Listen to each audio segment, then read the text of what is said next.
Bismillahirrahmanirrahim. Bismillahirrahmanirrahim. Assalamualaikum warahmatullahi wabarakatuh. Alhamdulillahi rabbil alamin. Wal aqibatu lil muttaqin. Wala udwana illa 'alal zalimin. Asyhadu an la ilaha illallah wahdahu la syarikalah. Wa asyhadu anna Muhammadan abduhu wa rasuluh. Allahumma salli wa sallim wa barik ala hadzal nabiyil karim nabiyyina Muhammadin wa ala alihi wa ashabihi ajmain. Amma ba'du, para jamaah, Bapak Ibu, hadirin wal hadirat rahimakumullah. Pada siang ini kita akan melanjutkan nasihat Luqmanul Hakim kepada anaknya yang ada di dalam surat Luqman ayat 17. A'udzu billahi minasyaitonir rajim. Ya bunayya, hai anakku, aqimis shalah, dirikan salat. Nasihat ini sudah kita bahas pada 2 pertemuan yang lalu. Nasihat yang kedua adalah wa'mur bil ma'rufi wanha 'anil munkar. Anakku, ajaklah orang lain untuk berbuat yang baik dan cegahlah orang lain dari perbuatan mungkar. Nah, pada kesempatan ini kita akan berbicara tentang nasihat yang ketiga, yaitu wasbir ala ma asabak.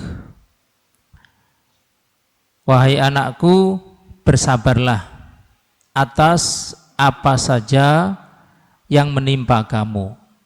Bersabarlah atas musibah yang menimpamu. Inna dzalika min azmil umur.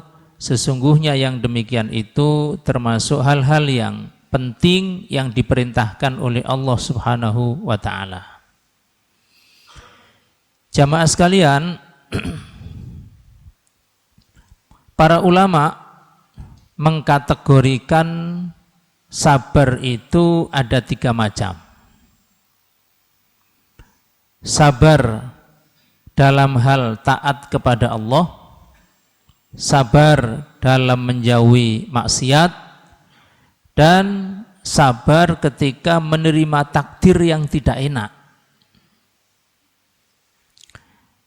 Yang pertama, sabar dalam hal taat.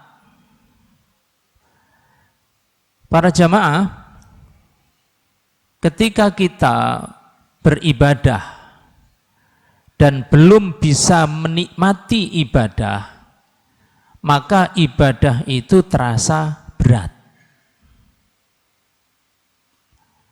Contoh, ketika kita belum bisa menikmati lezatnya sholat malam, maka sholat malam itu sangat berat.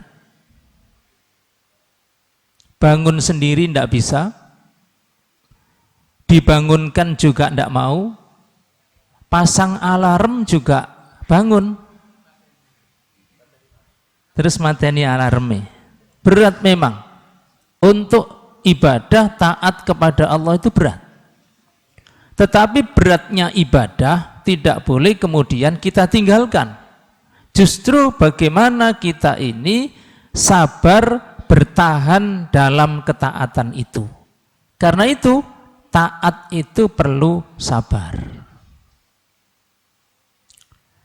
Yang kedua, sabar menjauhi maksiat. Malaikat itu tidak punya nafsu, sehingga ibadahnya itu tidak pernah dilakukan dengan malas. karena memang dia diciptakan untuk itu.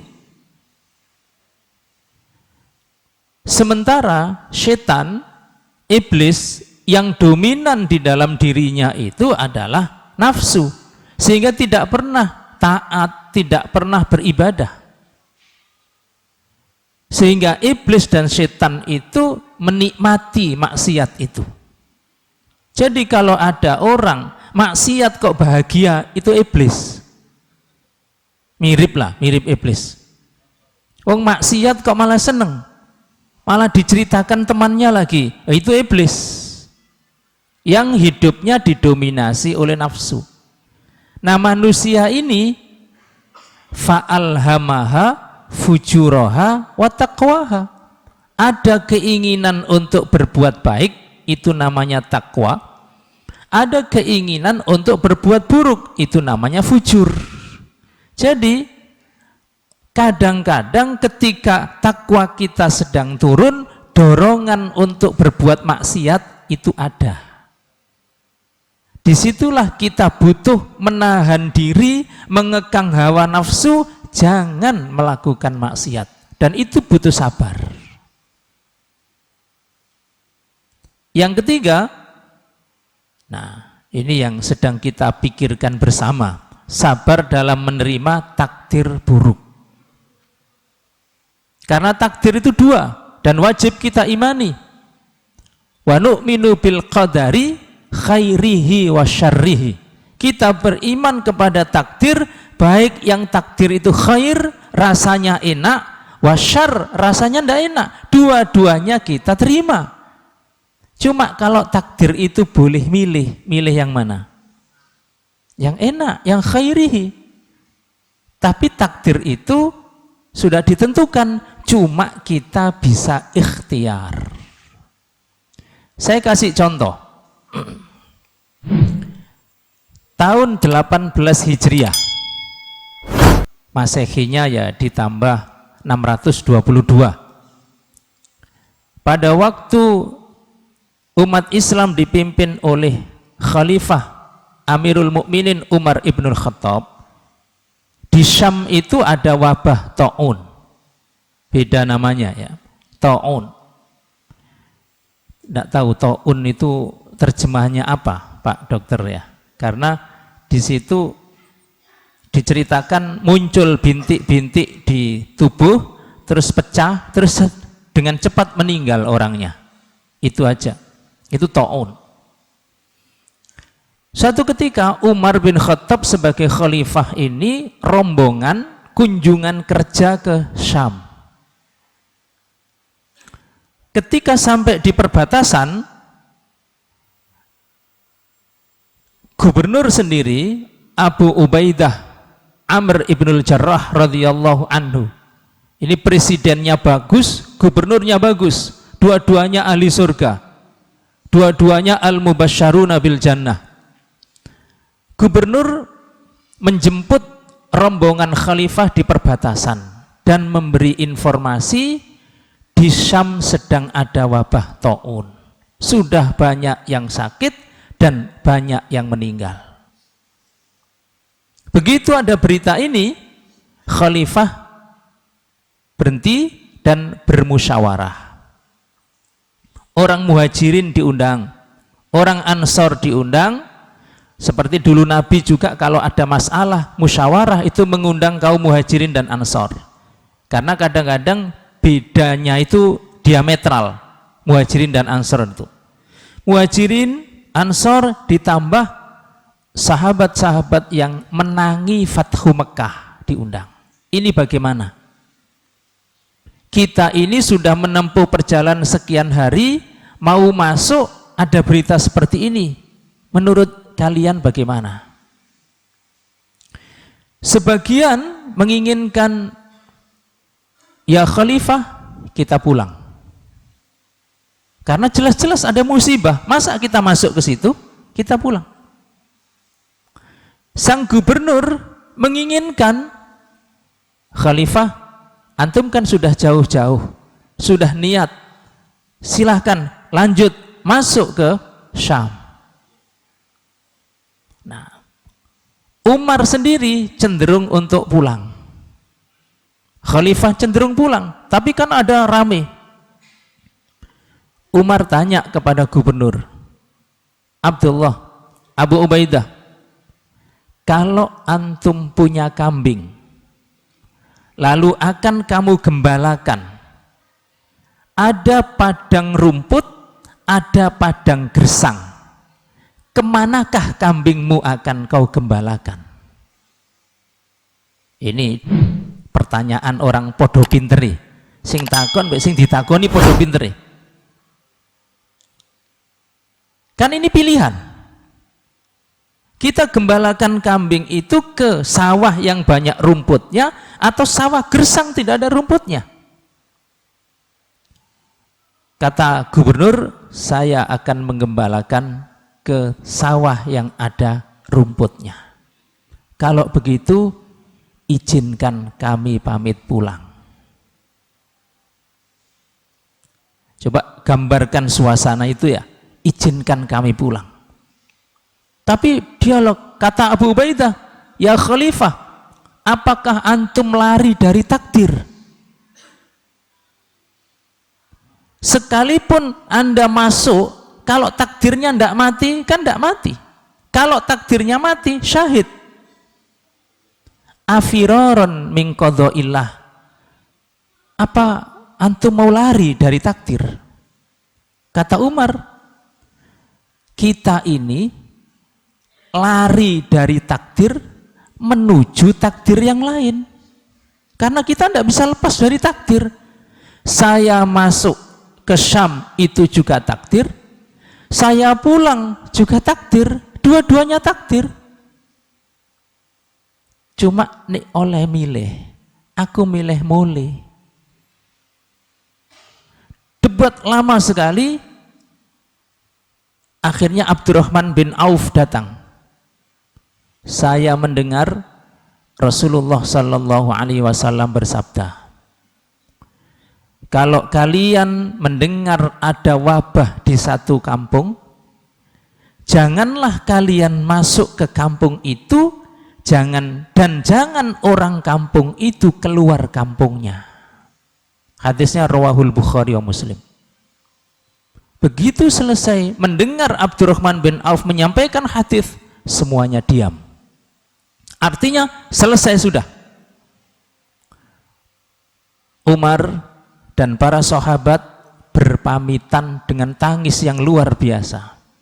Meninggalkan sahabat yang di Syam dalam keadaan ada wabah itu juga berat.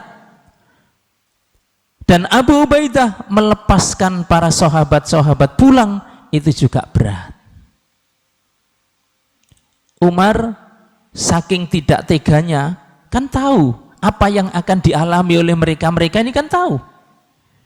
Mengajak Abu Ubaidah, ayo pulang ke Madinah. Kata Abu Ubaidah, tidak. Saya pemimpinnya umat. Saya mati bersama umat saya. Tangisan itu pecah, kemudian mereka berpisah. Yang gubernur kembali ke Damaskus, kemudian yang khalifah kembali ke Madinah. Sepanjang jalan mereka menangis sampai di Madinah. Sampai di Madinah, tangisan Umar pecah lagi ketika datang surat bahwa Abu Ubaidah Amr ibnul Jarrah sudah meninggal dunia. Mu'ad bin Jabal radhiyallahu an meninggal dunia. Deretan sahabat-sahabat mulia meninggal dunia di Syam. Dan dikabarkan separuh penduduk Syam meninggal dunia. Separuh. Diperkirakan waktu itu yang meninggal antara 20 sampai 25 ribu. Habis penduduk separuh. Dalam waktu kurang dari 5 hari. Setelah wabah selesai, ya belum selesai, kondisi karena gubernurnya meninggal, dikirimlah oleh Umar Amr bin As radhiyallahu an menggantikan gubernur Abu Ubaidah. Lama Amr bin As ini berpikir gimana cara menghentikan wabah ini. Ketemu akhirnya dia mengatakan di depan umatnya, wabah ini ibarat api. Dia akan membakar ke kanan kiri kalau ada yang dibakar. Karena itu kalian harus keluar dari rumah, maka berpencarlah ke gunung-gunung. Jadi kampung itu dikosongi, suruh pindah ke gunung-gunung dan tidak boleh kumpul, tidak boleh komunikasi satu dengan yang lain. Dan setelah itu seminggu penuh, akhirnya wabah itu hilang. Ini sabar di dalam takdir itu, begitu. Dan ini kemudian teori yang diterapkan oleh Amr bin As berdasarkan hadis Nabi sebelumnya itu ternyata juga dipakai orang. Artinya kalau sudah ada wabah di satu daerah, diisolasi, tidak boleh keluar. Orang luar juga tidak boleh masuk. Begitu Nabi menyuruh. Dan kita menghindari kerumunan. Makanya sebelum pengajian saya tanya kepada takmirnya, prei lagi ngaji nih. Ternyata enggak. Mari ngono prei.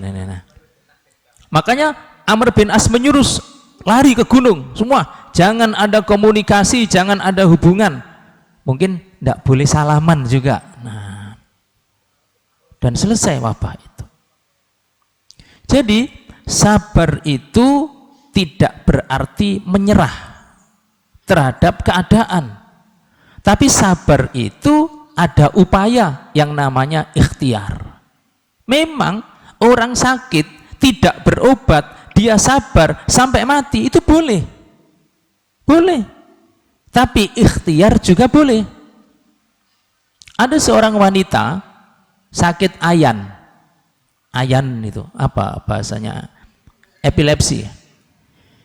Itu matur kepada Rasulullah, ya Rasul, saya itu punya penyakit ayan, dan kalau saya lagi kambuh itu pakaian saya nyingkap, aurat saya terbuka, doakan supaya saya sembuh ya Rasul.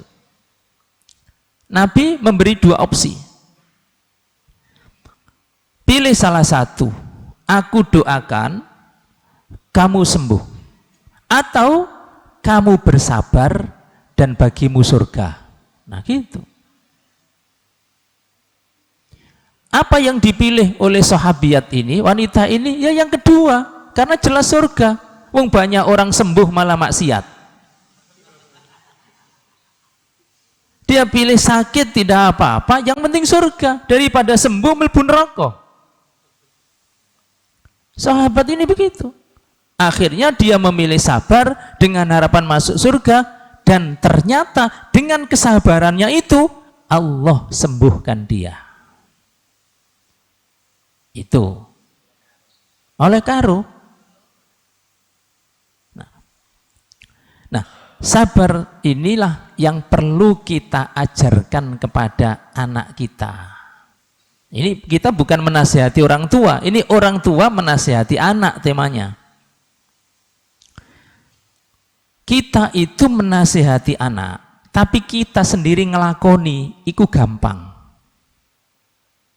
Ya, saya ulang. Kita menasihati anak untuk melakukan satu kebaikan, yang kebaikan itu sendiri sudah kita lakukan, nasihati anak itu gampang. Yang susah itu, kita tidak melakukan kebaikan itu, tapi kita makso anak melakukan itu repot. Itu rumus di mana-mana juga begitu. Kalau kita tidak, lalu anak kita kok lebih pinter, itu rahmat Allah Subhanahu wa taala. Nabi Ibrahim mengatakan kepada anaknya, ya bunayya, nak, inni arafil manam, bapak ngipi, anni adzbahuk, prosone bapak gorok nyembelih awakmu, fanzur madza taro, menurut awakmu piye. Ibrahim ini nabi yang taat kepada Allah, ketika mendapat wahyu, kenapa kok tidak langsung dilaksanakan, kok pakai diskusi sama anaknya? Itu menunjukkan berat melaksanakan wahyu ini, wong menyembelih anak. Cuma justru anaknya itu yang tegel. Justru anaknya itu yang kuat. Qala, anaknya mengatakan, ya abatif alma tu'mar. Sholat jamaah, mengajak anaknya sholat jamaah gampang, tapi yang susah itu bapak ini gak ke masjid lalu menyuruh anaknya ke masjid, repot. Kenapa? Tidak ada contoh. Nah, ini Ismail sudah ngerti sabar dari mana? Coba kita lihat sejarah hidupnya Nabi Ibrahim, dari awal sampai akhir tuh sabar terus. Dari kecil mencari Tuhan gak ketemu-ketemu, sabar akhirnya ketemu. Geger mbak bapak nih, akhirnya sabar menang. Remaja sudah menghancurkan patung-patung, dibakar terus. Menikah lama ndak punya anak, sabar terus ujiannya. Menikah lagi disuruh pisah tempatnya, sabar terus. Begitu seterusnya. Jadi karena Ibrahim ini sabar, mempunyai anak sabar itu gampang. Kita juga begitu. Artinya kita memberi teladan, memberi contoh dalam hal kesabaran, baru kemudian kita menyuruh, mendidik, mengajari anak kita sabar itu agak ringan. Karena itu para jamaah Bapak Ibu sekalian, nasihat Luqman ini yang pertama sholat, yang kedua amar ma'ruf nahi mungkar, yang ketiga sabar, itu klop. Sholat sebagai benteng diri, amar ma'ruf sebagai peran sosial di masyarakat, dan orang amar ma'ruf itu pasti ada tantangannya. Ono sing ngelokno, ono sing benci, ono sing nyawati, ono sing komen negatif.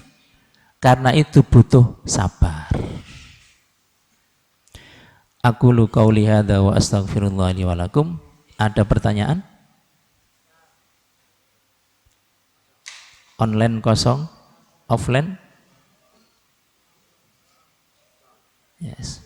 Semoga-moga kabeh sabar lah ya. Amin. Subhanakallahumma bihamdik asyhadu an la ilaha illa anta astaghfiruka wa atubu ilaik. Wassalamualaikum warahmatullahi wabarakatuh.